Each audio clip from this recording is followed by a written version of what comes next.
اعوذ باللہ من الشیطان الرجیم بسم اللہ الرحمن الرحیم۔ یہاں سے وہ کیا ہے 21 پارہ شروع ہو جاتا ہے۔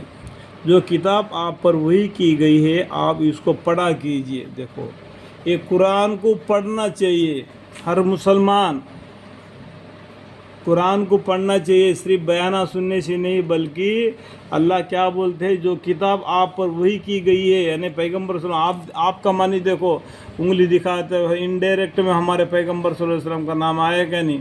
آپ پر وحی کی گئی ہے، آپ اس کو پڑھا کیجئے۔ ہمارا پیغمبر صلی اللہ علیہ وسلم کو بولتے ہیں آپ اس کو پڑھو، اور ساتھ ہی ساتھ اپنا امت بھی اس قرآن کو سال میں ایک مرتبہ کیوں نہ ہو پورا کرنا چاہیے، رمضان مہینے میں پورا کرنا چاہیے، بار بار قرآن شریف کو پڑھنا چاہیے۔ یسرنا القرآن ذکر فعل میں مدکر، اور نماز کی پابندی رکھیے۔ نماز کی پابندی رکھنا، 5 وقت کی نماز، بے شک نماز اپنی وجہ کے اعتبار سے بے حیائی اور ناخواست کے کاموں سے روک ٹوک کرتی رہتی ہے، اور اللہ کی یاد بہت بڑی چیز ہے۔ اللہ کو یاد کرنا دنیا میں رہ کر بہت بڑی چیز ہے، اور اللہ تعالیٰ تمہارے سب کاموں کو جانتا ہے، اور تم اہل کتاب کے ساتھ بجز مہذب طریقے کے مباحثہ مت کرو، یعنی اسلام کو چھوڑ کر جو زندگی بتا رہے دوسرے کتابوں پر رہ گئے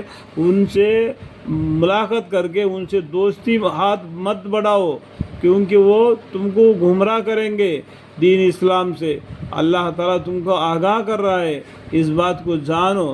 ہاں جو ان میں زیادتی کرے، اور یوں کہو کہ ہم اس کتاب پر بھی ایمان رکھتے ہیں جو ہم پر نازل ہوئی ہے، یعنی قرآن، اور ان کتابوں پر بھی جو تم پر نازل ہوئی ہے۔ اس سے پہلے کی امتوں پر بھی اللہ تعالیٰ نے کتابوں کو نازل فرمایا تھا، ان سب کتابوں پر ہم ایمان لاتے ہیں۔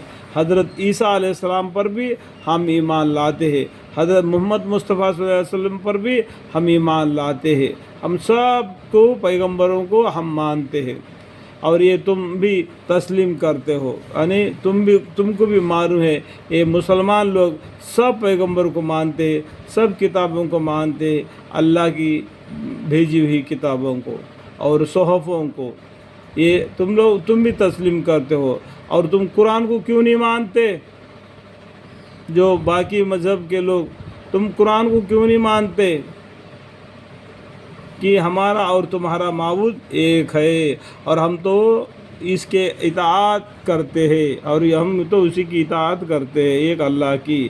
اور اسی طرح ہم نے آپ پر کتاب نازل فرمائی ہے، سو جن لوگوں کو ہم نے کتاب کی نافع سمجھ دی ہے وہ اس آپ والی کتاب پر ایمان لے آتے ہیں، جس کو اللہ تعالیٰ نے سمجھ دیا ہے، وہ لوگ کیا قرآن پر بھی ایمان لاتے ہیں۔ اور اہل عرب کے مشرک لوگوں میں بھی، یعنی عرب کے اندر جو مشرک لوگ ہیں میں بھی بعض ایسے مناسب ہے کہ اس کتاب پر ایمان لے آتا ہے۔